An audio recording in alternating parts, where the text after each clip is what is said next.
Keyone is I would say, a rare breed. I think one thing that stands out about him is just his infectious personality. He's just one of those guys who, like, once he hits the room, you know he's there. You can tell he's never been taught to fit in, but just be who he is, and he's okay with being who he is in any environment, in any setting. He's got one of those personalities that you'll never forget. Sky's the limit for him, man. Just the talent that he exhibits on the field. You can tell that he's been coached, and hats out to his father and all the coaches that's been a part of his development throughout the years, from the Optimist Parks to just high school period. I've heard about Keyone for a long time, coming up through the Optimist ranks. If you know Keyone, he's played quarterback, and your reputation precedes you. Your work that you've done, even you start being judged by the time you're 5, 6, 7, and he's always been that guy. Really, the path was already laid for him to be successful when he got to high school, because the work that he put in as an Optimist, I guess, legend, I would say. He's one of those kids, coach me, I want to get better, what do I have to work on?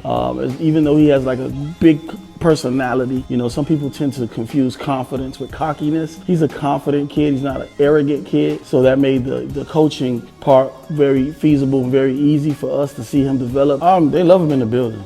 All the teachers, they rave about him. He's a student that I don't got to worry about not going to class on time, and never a problem in the building, and always, on top of his grades. Academics before football for him and his family, first and foremost, and it shows on, when he gets his progress reports and his actual report cards. Very intellectual kid, nonetheless. If I could, I'd give him a headset. He's like an extension of the coaching staff on the field. Always real, let you know what he thinks, give suggestions, things of that nature. I know that he puts in that work as far as what he does in the film room and studying his opponent. That kid has ice running through his veins. He lives for those moments, and those are like the ultra competitive moments. He lives for those crunch time moments, being down a certain amount of points. He doesn't care. He's going to stare down a barrel of a gun and still choose himself. Those type of players come few and far between. You're rare, You're not going to find a Keyone lights out Jenkins for a while. Some quarterbacks like that come like once every 10 years as far as him being a gamer. Everything is very vivid in my mind. The 2020 season when he first came, and from then on I was like, yeah,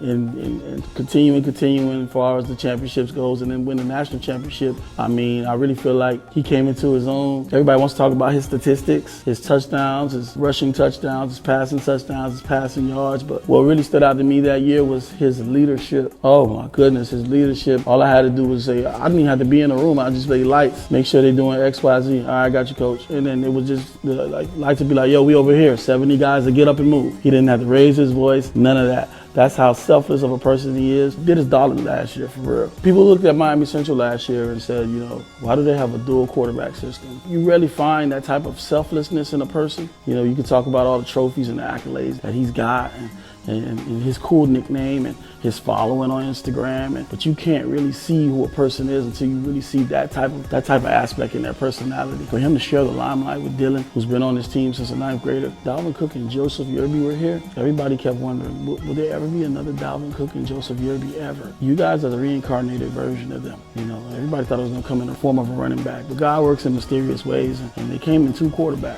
I always tell his dad, I'm like, man, because his dad loves his son. His dad wants him to do everything. And I'm like, listen, man, you're a victim of the values and ethics of what you've instilled in your son. Like, he's a selfless kid. He makes that decision. He said, I want him to.